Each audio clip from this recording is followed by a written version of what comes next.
تعالوا النهاردة نعمل طبق الباستا وايت صوص الخطير اللي انتوا شايفينه ده في 10 دقايق بس. اول حاجة هنسلق المكرونة، وبعدين هجيب طاسة احط فيها زبدة. انا قطعت سلامي صغير وشوحته، اللي عايز يحط ممكن نحط فراخ، ممكن نحط مشرومز، اي حاجة احنا عايزينها.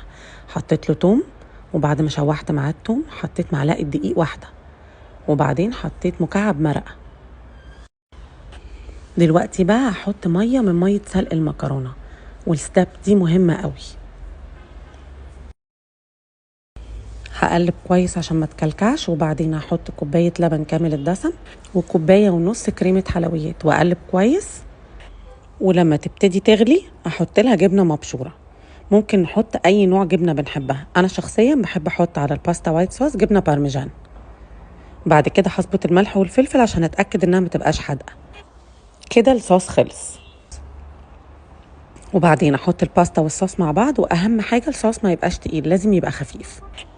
هوطي النار عليهم واسيبهم مع بعض حوالي 10 دقايق عشان الباستا تاخد من طعم الصوص. هحطها في الطبق وارش على وشها شوية جبنة مبشورة كمان، وهتاكلوا احلى باستا بالوايت صوص.